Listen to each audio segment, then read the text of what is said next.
Hello students, I am Dr. Meenu Arvind Agarwal, associate professor in psychology. कल मैंने आपको टी वैल्यू के विषय में कुछ समझाया था कि टी की गणना हम तब करते हैं जब हमें विभिन्न मापकों के मध्यमानों के मध्य अंतर की सार्थकता देखनी हो। जैसा कि मैंने बताया, आपके सिलेबस में केवल मध्यमानों के मध्य जो अंतर है उसकी सार्थकता को देखने का कोर्स में है, और उसके अंदर भी हमें सिर्फ जो असंबंधित जो दो सैंपल्स हैं उनके मध्यमानों के जो अंतर हैं उनकी सार्थकता को देखना है। इसके अंतर्गत मैंने आपको बताया था कल पिछली वीडियो में कि हम दो तरह से निकाल सकते हैं, दो तरह के अलग अलग मानक त्रुटि ज्ञात करने के सूत्र हैं, और वो हैं आपका लघु प्रतिदर्श यदि हो तो, और दीर्घ प्रतिदर्श या बड़ा प्रतिदर्श तब हो। तब हम दोनों प्रकार से अलग अलग प्रकार से मध्यमान की मानक त्रुटि कैसे ज्ञात करते हैं। आज मैं आपको लघु प्रतिदर्श में मध्यमान की मानक त्रुटि कैसे ज्ञात की जाती है उसके विषय में समझाने जा रही हूँ। ध्यान दें, देखिए बोर्ड की तरफ, मध्यमान की मानक त्रुटि, इसको कहते हैं standard error of mean. Symbols में हम इसको देखें तो इस तरह से एसडी का चिन्ह बनाकर एम लिखते हैं, और इसको हम कहते हैं स्टैंडर्ड एरर ऑफ मीन। जैसे मैंने आपको बताया कि मैं पहले आपको लघु प्रतिदर्श में समझाने जा रही हूँ। लघु प्रतिदर्श यानी कि इन स्मॉल सैंपल्स, जब सैंपल स्मॉल हो, स्मॉल सैंपल कब मानते हैं? जब n 30 से कम हो। जब 30 से कम n हो तब हम उस प्रतिदर्श को लघु प्रतिदर्श की श्रेणी में लाते हैं या लघु प्रतिदर्श मानते हैं। अब मान लीजिए मैंने एक एग्जाम्पल दिया है यहाँ सवाल समझाने के लिए। किसी भी समूह का n यानी नंबर ऑफ फ्रीक्वेंसी कितना है? 10 है, और उस समूह का जो SD है, जो मानक है, वह है 5, और उस समूह का मध्यमान यानी मीन है 120। तीन चीज चाहिए हमें मानक त्रुटि के लिए। क्या क्या? प्रतिदर्श की में नंबर ऑफ फ्रीक्वेंसी क्या है, उस समूह का SD क्या है। यदि SD नहीं दिया होता है तो हम लघु प्रतिदर्श से जो SD की गणना करते हैं सिग्मा x अपॉन n-1 का अंडर रूट, उसके द्वारा हम SD की गणना करते हैं। यदि SD दिया हुआ है तो हमें कोई गणना करने की आवश्यकता नहीं है, हमने डायरेक्ट यहाँ पर SD लिया है, और m यानी उस समूह का जिस प्रदत्त का हम मापन कर रहे हैं उसका मध्यमान क्या है, तो इस समूह में उसका मध्यमान मान लीजिए 120 है। अब किस प्रकार से जब हम गणना करते हैं, मध्यमान की मानक त्रुटि निकालते हैं, तो हम क्या क्या चीज़ें देखते हैं।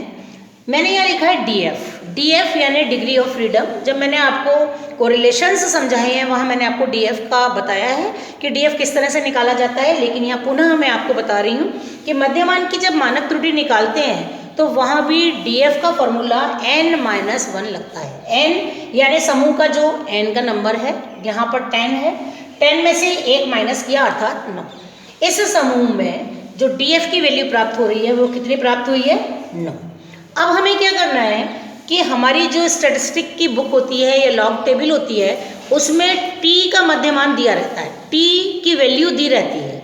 ठीक है, जैसे मान लीजिए जब मैं किसी भी बुक से जिससे भी पढ़ा रही हूँ या आप पढ़ रहे हैं या और भी लॉग टेबल्स होती हैं, तो पीछे की तरफ बुक में लॉग टेबल्स या टेबल्स उसमें अटैच्ड होती हैं, एडिशनल उसमें जोड़ी जाती हैं, जिससे कि हम उन मध्य के उनके जो विभिन्न मान हैं, जो कि स्टैंडर्ड मान है जिसमें कोई परिवर्तन नहीं किया सकता, चाहे किसी भी राइटर की बुक हो, तो हम उसके अंदर T वैल्यू की जो तालिका दी हुई है उसको देखेंगे, और वहाँ हम देखेंगे कि दो प्रकार के मान दे रखे हैं।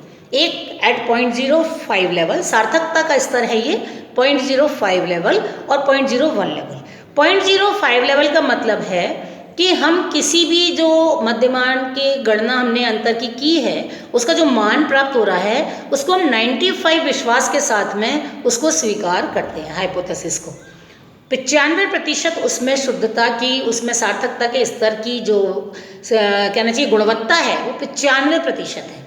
जबकि यदि कोई मान 0.01 लेवल पर यदि सार्थक होता है तो हम कहते हैं कि वह मान 99% सार्थक है, यानी हम उपकल्पना को स्वीकार कर रहे हैं या अस्वीकार कर रहे हैं, जो भी हमारा मान आ रहा है, जिस तरह की हाइपोथेसिस बनी हुई है, हम वहाँ पर उसको 99% उसको एक्सेप्ट कर रहे हैं यदि उनमें अंतर 0.01 लेवल पर सार्थक है। तो सर्वप्रथम मैंने क्या किया, उसमें जब हम तालिका देखेंगे तो 0.05 लेवल और 0.01 लेवल लिखा रहता है, उसके नीचे उनके मान लिखे हुए होते हैं, जबकि ये आपको इस तरह से हॉरिजॉन्टल पोजीशन में मिलेगा और वर्टिकल पोजीशन में आपको DF मिलेंगे जो 1 से लेकर बढ़ते चले जाएंगे और उस तरह से दिए रहते हैं। वहाँ मैंने NDF देखा और उसके ऊपर 0.05 लेवल पर जो इसके मान निकाले, 0.05 लेवल पर वो मान है 2.26, वो मान है 2.26, जबकि 0.01 लेवल पर वो मान है 3.25। इस तरह देख लीजिए, आपकी बुक में आप चेक कर सकते हैं कि 0.05 लेवल के लिए जो मान है DF 9 पर वो है 2.26 और 0.01 लेवल पर जो मान है वो है 3.25। ये क्या मान है? T के मान हैं, जो कि 9 यदि स्वतंत्रता के अंश हैं, यानी डिग्री ऑफ फ्रीडम यदि हमारा 9 है तो हमारे ये आवश्यक मान है।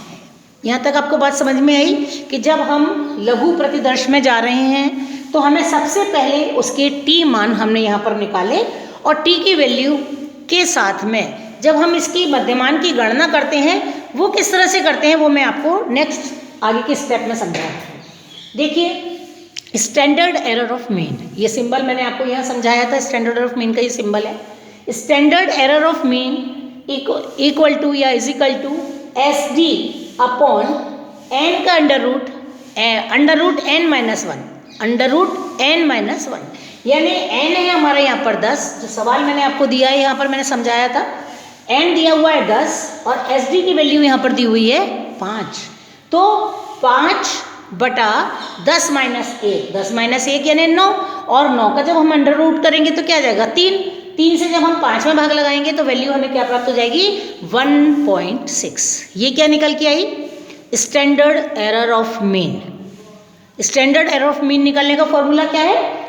Standard error of mean is equal to SD upon n-1 का अंडर रूट।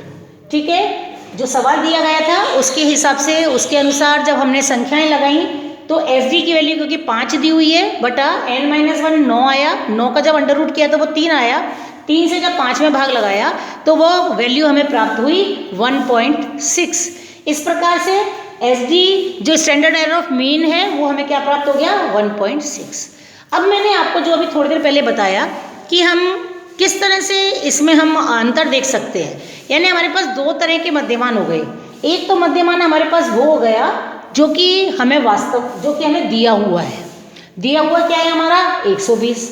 अब एक्चुअल हमारा क्या मध्यमान हो सकता है, जिसको हम क्या कहते हैं MPOP, ट्रू मीन हमारा है क्या है, लेकिन उस ट्रू मीन के लिए हम क्या करते हैं, जो T की वैल्यू आई है गुणा SD, यानी कि जो T की वैल्यू हमें प्राप्त हुई है उसमें हम SD का मीन प्लस माइनस, देखिए मैंने ये ऊपर लिखा है, यहाँ देखें mean plus minus T comma बिना कोई सिंबल के SD standard error of mean, समझ में आया?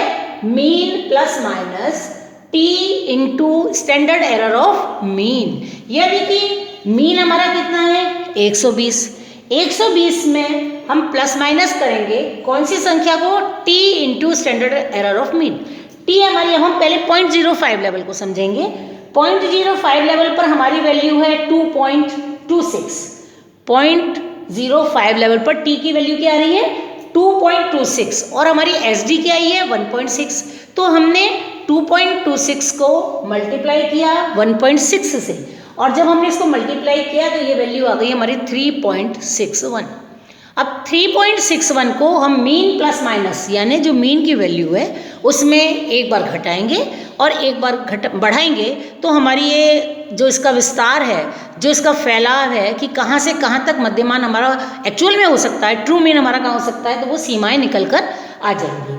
सीमाओं के लिए हमने क्या करा, mean plus minus T into यानी कि 3.61। 120 में एक बार हम घटाएंगे 120 प्लस माइनस 3.61। देखिए मैंने यहाँ सॉल्व किया है 0.05 लेवल के लिए। जब मैंने 120 में से 3.61 को घटाया तो मान प्राप्त हुआ 116.38। और जब मैंने 120 में प्लस किया 3.61 तो मान प्राप्त हुआ 123.61। यानी कि जो सीमा प्राप्त हुई, जो विस्तार प्राप्त हुआ, जो फैलाव प्राप्त हुआ मीन का कहाँ से कहाँ तक हो सकता है, 116.38 से लेकर 123.61 तक हो सकता है।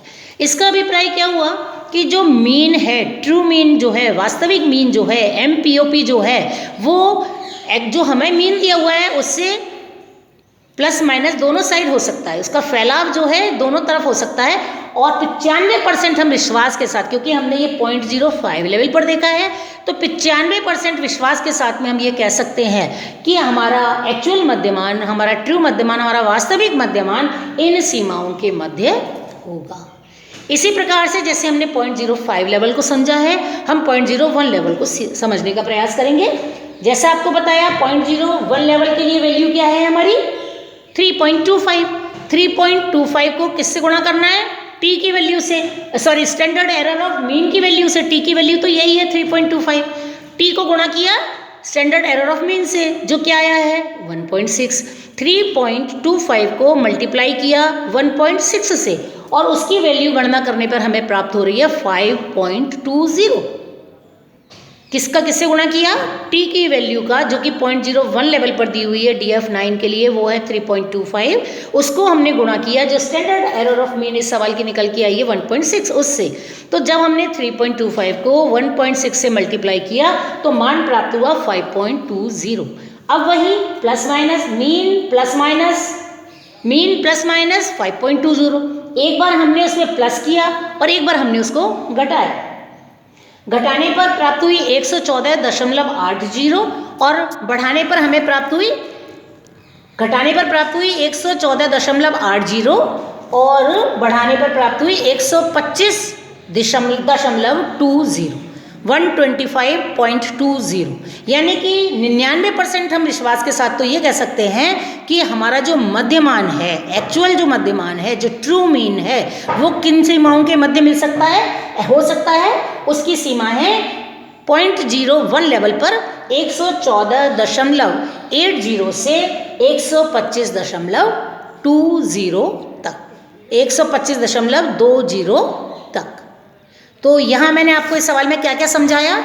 एक तो मैंने आपको बताया मध्यमान की मानक त्रुटि किस तरह से निकाली जाती है, उसका फॉर्मूला है standard error of mean equal to SD upon n-1 का अंडर रूट। आपको सवाल में तीन चीज़ मिलती हैं, n standard error of mean, SD और m यानी मीन। अब यदि आपको SD नहीं मिला हो और लघु प्रतिदर्श है तो SD हम, क्योंकि हम पहले सीख चुके हैं मानक विचलन में, उसका फॉर्मूला क्या होता है, सिग्मा x² अपॉन n-1।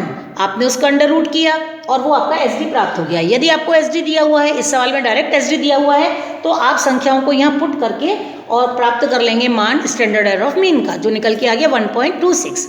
आपको जो n है उसमें से एक घटा के DF प्राप्त करना है। DF के आधार पर आपको तालिका देखनी है T वैल्यू की, उसमें से 0.05 लेवल का मान निकालना है, 0.01 लेवल का मान निकालना है और उन मान के आधार पर आप 0.05 लेवल की गणना करेंगे। मीन प्लस माइनस, सूत्र आपको ऊपर दिया हुआ है, mean plus minus T into standard error of mean. इस तरह से आप 0.05 लेवल की भी गणना करेंगे और 0.01 लेवल की भी गणना करेंगे और उनकी दोनों की आप सीमाएं ज्ञात कर लेंगे कि एक्चुअल जो ट्रू मीन है वो इन सीमाओं के मध्य, या तो जब हम 0.05 लेवल पर कह रहे हैं तो 95% विश्वास के साथ कह रहे हैं, और यदि हम 0.01 लेवल पर कह रहे हैं तो हम 99% इस बात को कह सकते हैं विश्वास के साथ में कि जो एक्चुअल या जो ट्रू मीन है वो इन सीमाओं के मध्य होगा। Thank you.